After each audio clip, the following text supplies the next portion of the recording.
Mais um capítulo da animação de Tower of God número 18 da segunda temporada. Está disponível na Crunchyroll. Desde domingo, né? Mas se você não assistiu, fica aqui que eu te explico as coisas que você não entendeu. Esse último teste, a batalha do Plunk, você tinha que colocar uma espadinha esquisita sem ponta, né? Um ambiente ali pra você poder passar pra próxima fase. Foi muito bacana porque episódio resolveu todo esse problema. Eu achei que eles iam enrolar. Essa batalha nem é tão legal assim, mas algumas coisas que acontecem são importantes. Primeiro, o fato da Verde que ter conseguido um item lá, aquelas florzinhas que a Missing usou e se tornou praticamente uma Berserker. Aqueles itens, pessoal, conseguem despertar a força latente dentro de uma pessoa. Como se fosse aquela do Gohan e o Kuririn estavam lá em Namekusei. E o patriarca do país dos Namekuseidins foi, colocou a mão na cabeça deles e ampliou os poderes latentes que eles tinham em oculto. Aquelas florzinhas que a Missing colocou, aliás, colocou duas na cabeça, né? Tirou a do príncipe, que ele foi lerdo, acabou despertando o poder máximo ali e acabou perdendo a sua própria consciência. Pra Missing não deve ser difícil, ela deve se culpar muito pelo Violet e também o Haoryang ter saído da equipe e ela ter sido fraca ali, não conseguido contribuir em nada. Então ela quis ganhar poder de alguma forma. Mais pra frente vocês vão entender que a Verde vai explicar pra ela e pro príncipe sobre isso. E explica pra eles, eles têm poder latente, vocês têm que treinar isso pra ficar mais forte. Não necessariamente ficar utilizando de itens. Bom, itens em Tower of God são essenciais, a gente vê várias menções de itens. Desde a primeira temporada que o Kun usava aquela maleta, que é um tesouro raro da família Kun chamado Mambarondena. Maleta que é um item raro da família dele, entendeu? Aquela maleta lembra alguma coisa que tenha saído vindo de fora da torre, né? Já que o próprio pai dele veio de fora da torre.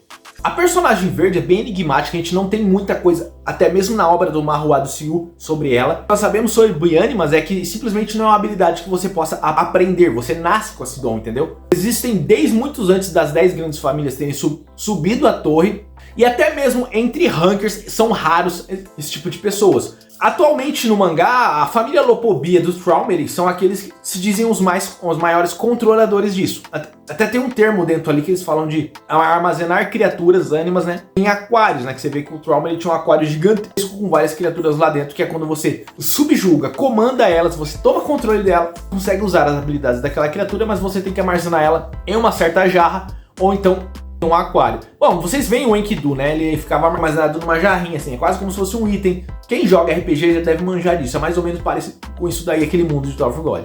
Na segunda rodada a gente tinha mais pessoas ali na partida, né? A Ion e o conversa um pouco com o Quartz. E acho interessante que eles são do mesmo estilo, controladores de chamas. Cara, a Ion, ela detém poder incrível, só que ela não consegue controlar as chamas dela, ela não confia nos poderes dela. Então, seja por isso que ela tenha tanta dificuldade, seja tanto desastrada para tentar mirar um simples alvo na frente dela e queimar tudo à sua volta, menos o alvo.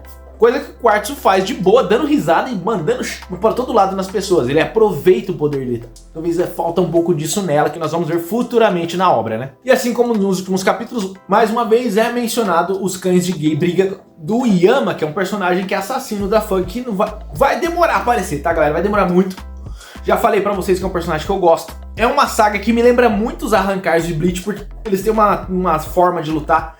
É introduzir uma transformação na obra de Tower of God, na qual eles se moldam, mexe pra caramba, é feio pra caramba, porque tipo, lembra dos espadas de Bleach, sabe que quando eles despertavam as espadas deles, quando eles dispersavam o poder máximo deles, eles ficavam numa forma ou legal ou ridícula. Então é mais ou menos isso daí quando chegar na saga da jaula. Só que é muito prematuro pra gente falar isso pra vocês, tá? Vai demorar muito ainda pra acontecer, vai ser no começo da terceira temporada do Mahua de Tower of God. O que eu posso falar desse personagem de Yama pra vocês? Esse cachorro louco de Yama pra vocês? Bom, eu não curto muito ele. Eu não gosto, vocês vão entender por que ao longo da história.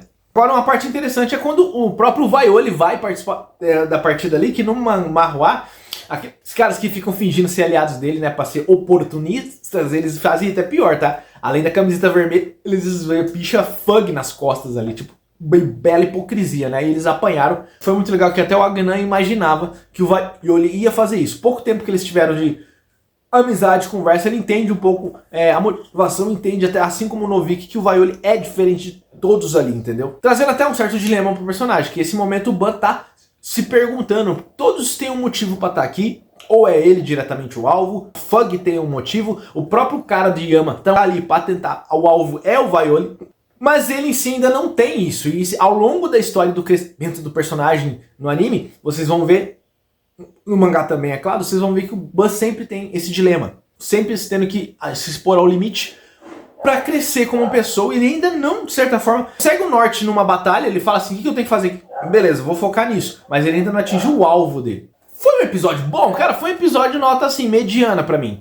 Porque eu acho que é porque eu já li o mangá, sei algumas das coisas que vai acontecer. A adaptação é como eu falei pra vocês, o orçamento é baixo, então as lutas estão sendo meio que... É um frame assim, outro frame descendo, um assim e outro assim. Não tem mais um detalhe, riqueza de detalhes, como se você for ver o anime de Dandadan, que tá com detalhe até no fio de cabelo, a cura no brilho do óculos dele. Claro que você que é fã do anime, que não leu o mangá ainda, não me entenda mal, entendeu? Eu gostaria que a Crunchyroll estivesse pegando com mais seriedade a obra, entregasse algo melhor pra você que é fã de Tower of God, quer ver algo diferente. Então, vai ver o mangá também não é lá essas qualidades. Se você for pegar pra comprar as primeiras edições que já saíram encadernadas, a arte é muito bizarra, entendeu? Só que o Siu, com o tempo, com o passar dos anos, foi melhorando o estilo de animação do desenhado dele. Porra, no mangá tá top demais agora. Só que devo lembrar que é um webtoon, então a premissa de webtoons não é nem o traço, e sim a história, o roteiro, o enredo, os personagens, que Tower of God é cheio de riqueza de detalhes. Eu ainda vou fazer um vídeo sobre os itens de Tower of God. Na verdade tem muita coisa pra gente falar, muita coisa pra tirar a dúvida de vocês. Principalmente você que tá vendo só o anime, que vai te trazer uma riqueza de detalhes. Que nem aquela maleta lá da primeira temporada, que o Kun carregava. Ela é forte pra caramba, serve de escudo, carrega coisa, duplica coisas, carrega a pessoa. É quase como um Uber ali, né? Só que você tem que ficar carregando com a maletinha do iFood, né? Você carrega até as pessoas ali naquela maletinha. Aquela maletinha da família do Edon com pessoas dentro. Contrapartida, as princesas da Hades estão teorizando que possa ser provavelmente o 25º Ban ali, e a Andross está indo atrás, não tem informação nenhuma, que a Fug também apagou tudo, né? Não deixou nada pra ela. E depois o Hatsu já tá conseguindo sair da prisãozinha, mas se vocês repararem uma coisa, logo ele vai encontrar alguém que vai dar uma ajudinha pra ele. Episódios anteriores, 2 episódios atrás, vocês viram que tinha um dos guardas ali da fábrica que é reconhecível, né? Ele tirou o capacete brevemente, então sim, era o Lero. Lero Ho tá ali e tá investigando o que tá acontecendo. Tá, Joey, você falou tudo, mas não falou o principal. Por que que o Beto se encontrou com o Ban? Qual que é o interesse dele com ele? Ah, pessoal, espera até domingo que vocês vão ver, né? Tá chegando aí. Espero que vocês tenham gostado. Que nota que você dá pra esse episódio? Você gostou do episódio? Pra você foi uma maravilha? Ou você tá igual eu? Tá esperando mais da Crunchyroll? Tá cobrando Aliás, Crunchyroll, se vocês quiserem que eu divulgue mais coisas de vocês, eu tô aqui à disposição, beleza? Independente de qualquer coisa que eu acho, que eu fale, sempre dá minha opinião sincera sobre isso. Quem tá acompanhando o mangá sabe, eu gosto muito do Tower of God, mas não vou passar pano nem pra ele também não, se tiver uma animação mais ou menos. Beleza? Forte abraço, fique com Deus e até mais.